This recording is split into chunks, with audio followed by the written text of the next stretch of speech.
ব্যান্ডেল এবং হুগলির মধ্যেখানে গাড়িটা অনেকক্ষণ দাঁড়িয়ে যায়। তো হঠাৎ দুখানা ছেলে, আমি দেখতে পাইনি ওরা আগে থেকে কম্পার্টমেন্টে ছিল কি না, তারা হঠাৎ আসে, এসে আমার সাথে কিছু আজে বাজে কথাবার্তা বলে। আমি প্রতিবাদ করি।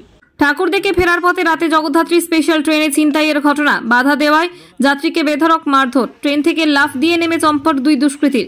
অভিযোগ দায়ের করা হয়েছে ব্যান্ডেল জিআরপি থানায়।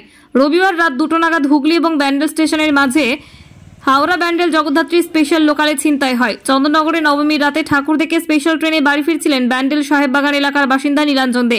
নীলাঞ্জন বাবু জানিয়েছেন, তিনি ট্রেনের জানলার পাশের সিটে বসেছিলেন। ট্রেন চন্দননগর ছাড়ার সময় অনেক যাত্রী ছিল। চুচুড়া এবং হুগলি স্টেশনে বেশিরভাগ যাত্রী নেমে যায়। নীলাঞ্জন বাবু সহ 4 জন যাত্রী ছিলেন সেই সময়। হুগলি ছেড়ে ব্যান্ডেল ঢোকার আগে ট্রেন দাঁড়িয়ে পড়ে। দুই দুষ্কৃতীর একজন হঠাৎ যাত্রীর পকেট থেকে মোবাইল ফোন তুলে নেয় এক দুষ্কৃতী। বাধা দিতে গেলে শুরু হয় মারধর।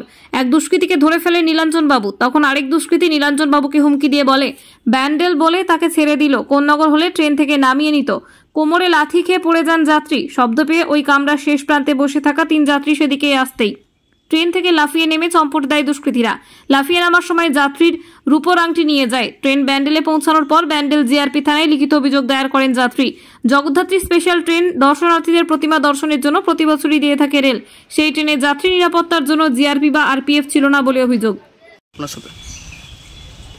গতকাল নবমীর ছিল জগদ্ধাত্রী পুজোর, তো আমরা বন্ধুবান্ধবরা মিলে সবাই চন্দননগরের একটি জায়গা আছে, সেখানে আমরা সবাই বন্ধুরা মিলে বসি, গল্প করি। সারা বছর তো সবার সাথে সবার দেখা হয় না, তো সেই রকমই গতদিন রাত্রিরে আমরা সবাই একত্রিত হয়েছিলাম এক জায়গায়।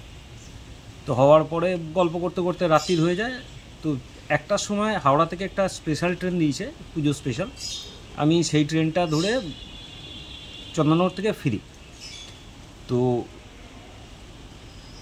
আপের ট্রেনটা খালিই ছিল, আমি একটা সাইডে একাই বসছিলাম।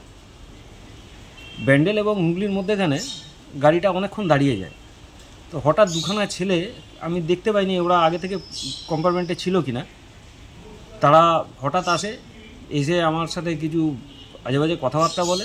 আমি প্রতিবাদ করি।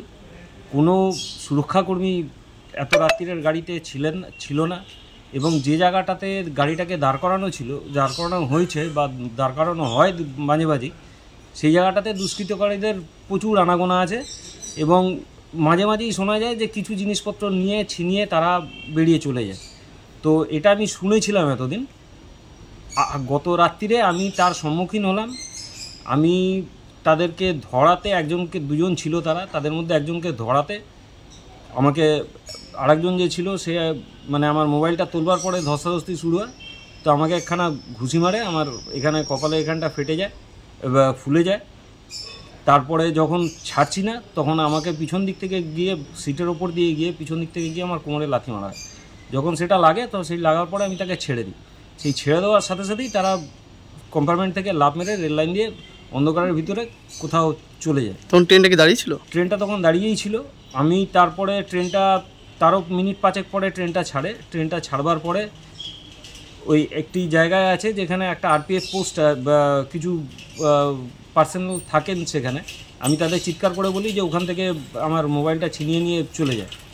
আমি জানি না তারপরে কি হয়, তারা যান কি যান না। আমি নাবি ব্যান্ডেল স্টেশনে, নেবে আমি ব্যান্ডেল জিআরপিএসে যাই। জিআরপিএসে গিয়ে আমি কমপ্লেন লঞ্চ করি।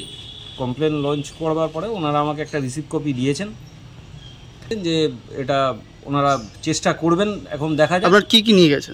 আমার একটা থামলিং ছিল, একটা থামলিং নিয়েছে এর উপর, আর আমার মোবাইলটা নিয়েছে।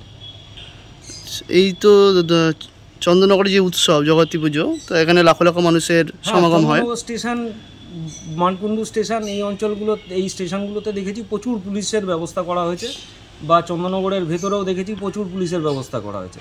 কিন্তু এত রাত্রিরে ট্রেন, আমি একজন পুরুষ ছিলাম, ঠিক আছে, আমার সাথে যেটা হয়েছে আমি সহ্য করে নিয়েছি।